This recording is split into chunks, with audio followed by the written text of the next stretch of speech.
9월 24일 오늘의 말씀은 창세기 49장 29절에서 50장 14절입니다.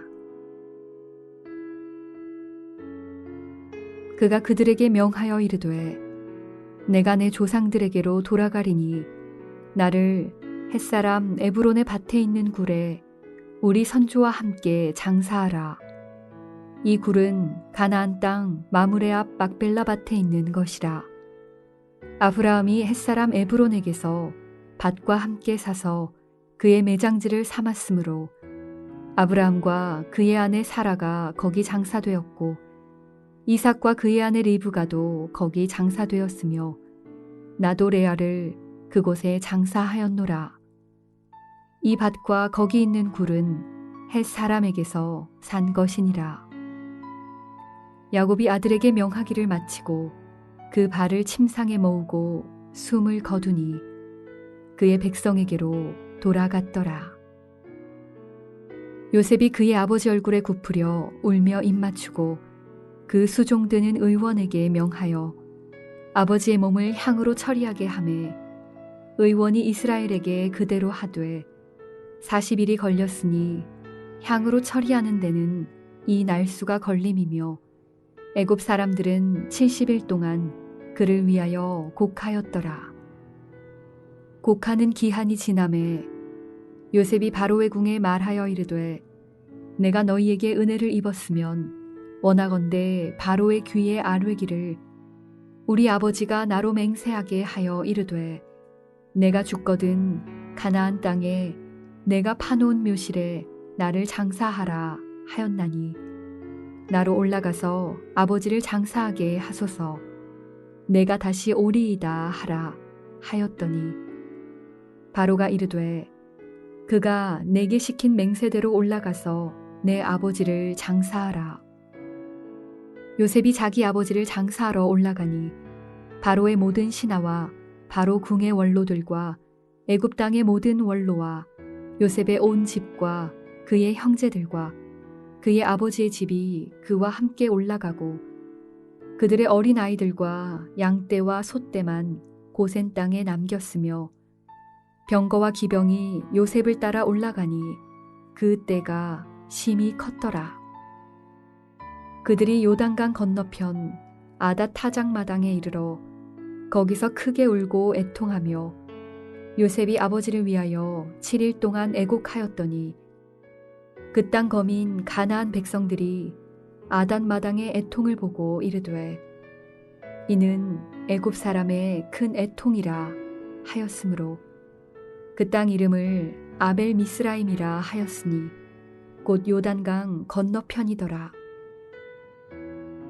야곱의 아들들이 아버지가 그들에게 명령한 대로 그를 위해 따라 행하여 그를 가나안 땅으로 메어다가 마므레 앞 막벨라밭 굴에 장사하였으니 이는 아브라함이 헷 족속 에브론에게 밭과 함께 사서 매장지를 삼은 곳이더라.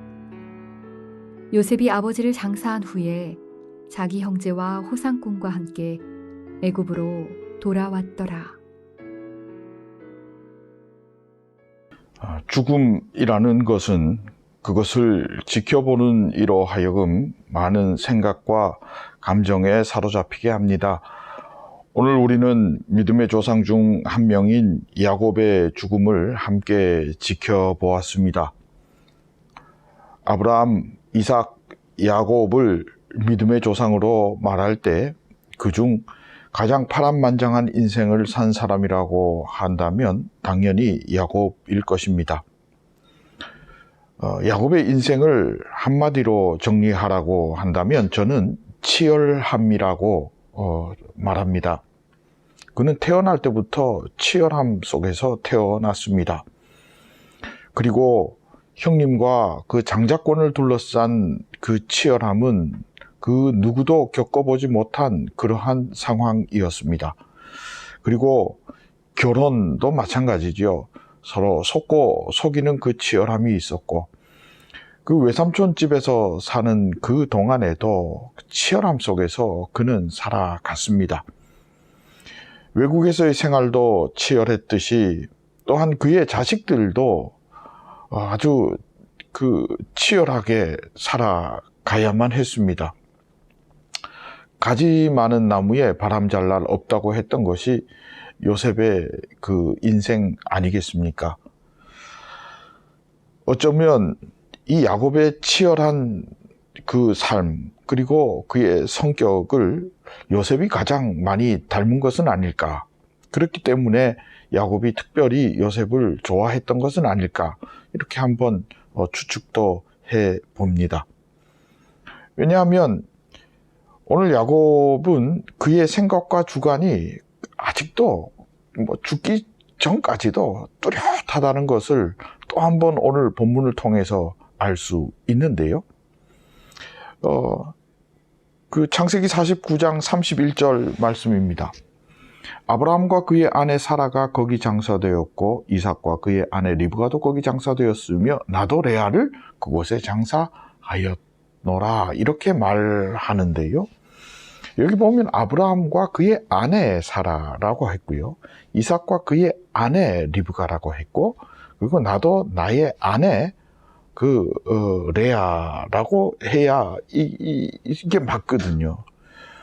근데 레아는 아내라고 하지 않고 그냥 나도 레아를 장사했다라고 하는데, 아내는 라헬 말고는 없다는 거죠. 그러니까 내가 사랑했던 여인은 라헬이었다. 오직 그 사람만 나는 아내로 생각한다 라고 말하고 있습니다. 그런데 여러분, 오늘 라헬이 어디에 묻혔느냐면 베들레헴 그 길가에 묻히거든요. 근데 하나님은 라헬을 그곳에 묻히게 하시고 레아에게 그 사라와 리브가의 계보를 있게 하는 곳에 묻히게 하십니다.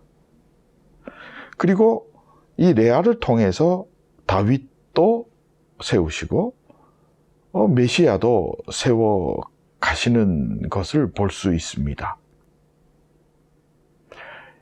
야곱은 끝까지 그가 돌아가고자 했던 그 무덤, 조상이 있는 그곳, 조상과 함께 있을 수 있는 그곳에 사라와 리브가 그리고 그 계보를 이을 수 있는 지위에 있는 레아를 아내라고 말하지 않고 좀 멀리 있는 라헬을 같이 고집하면서 자기 아내로 생각하고 있음을 이렇게 단편적으로 보여줍니다. 근데 하나님은 또 이런 인간의 고집, 이런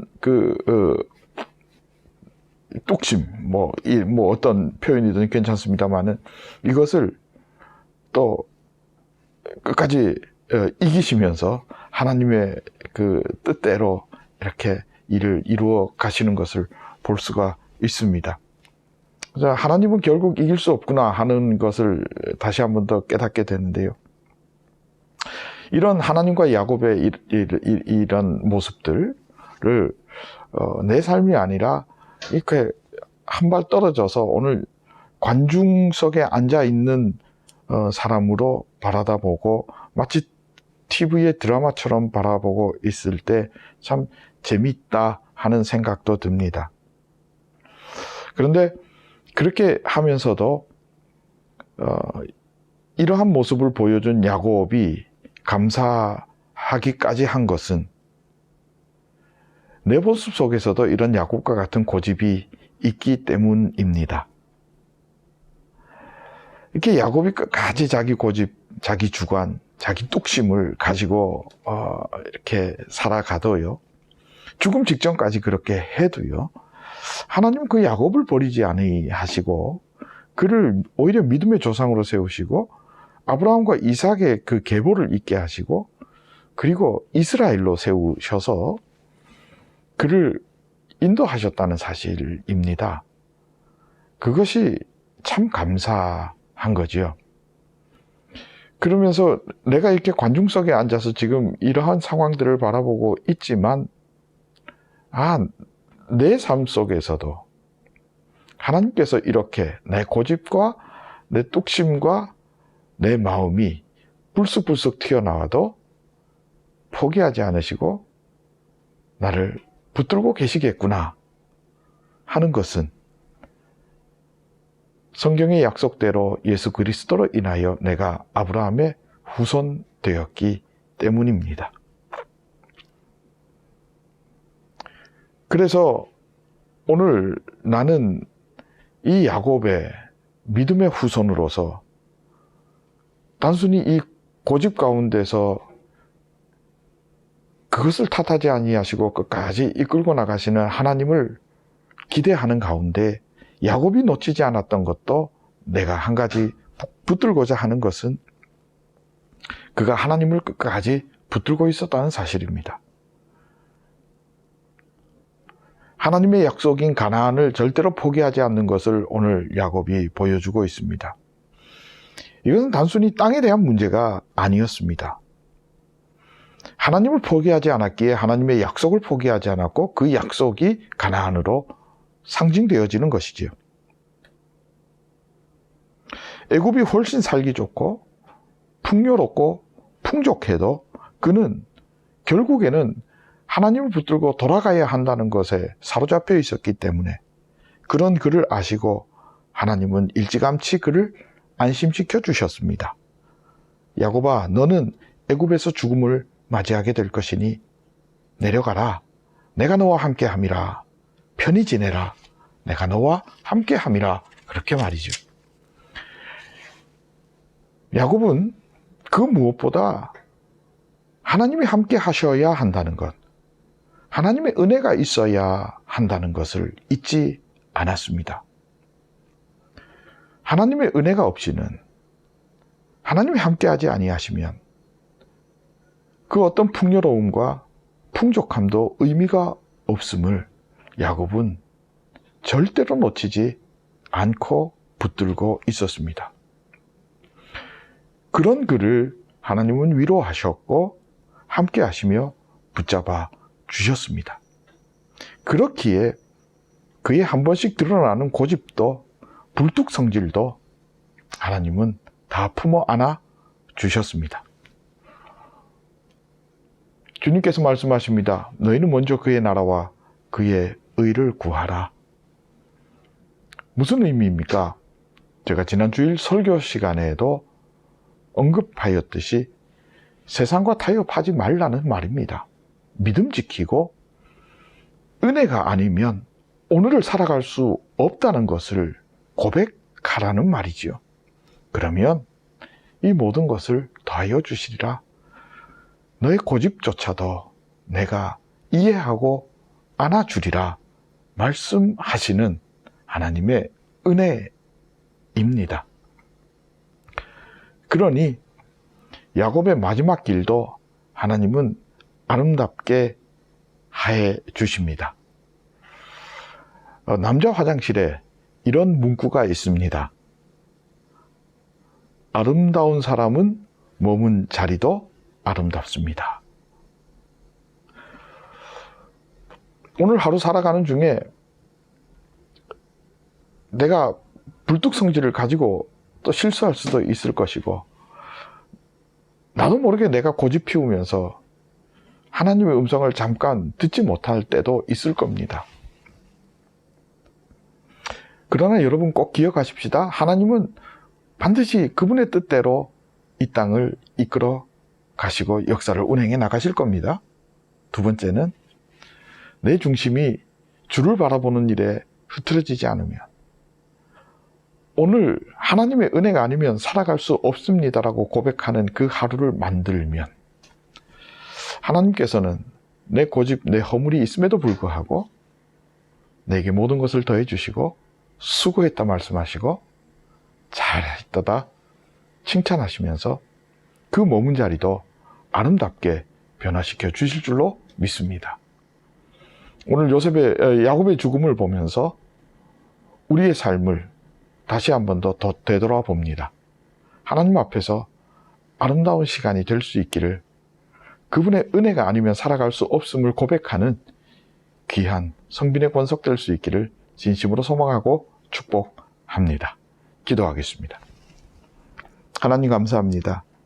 내가 부족하고 고집 있고 욕심 많아도 주님께서 다 용납하시고 주님을 바라보는 그것 하나 때문에 오늘도 붙잡아 주시고 인도해 주실 줄로 믿습니다. 주님 붙들고 주님과 함께 승리하는 아름다운 하루 되기 원하오니 주여 인도하여 주옵소서. 예수님의 이름으로 기도합니다. 아멘.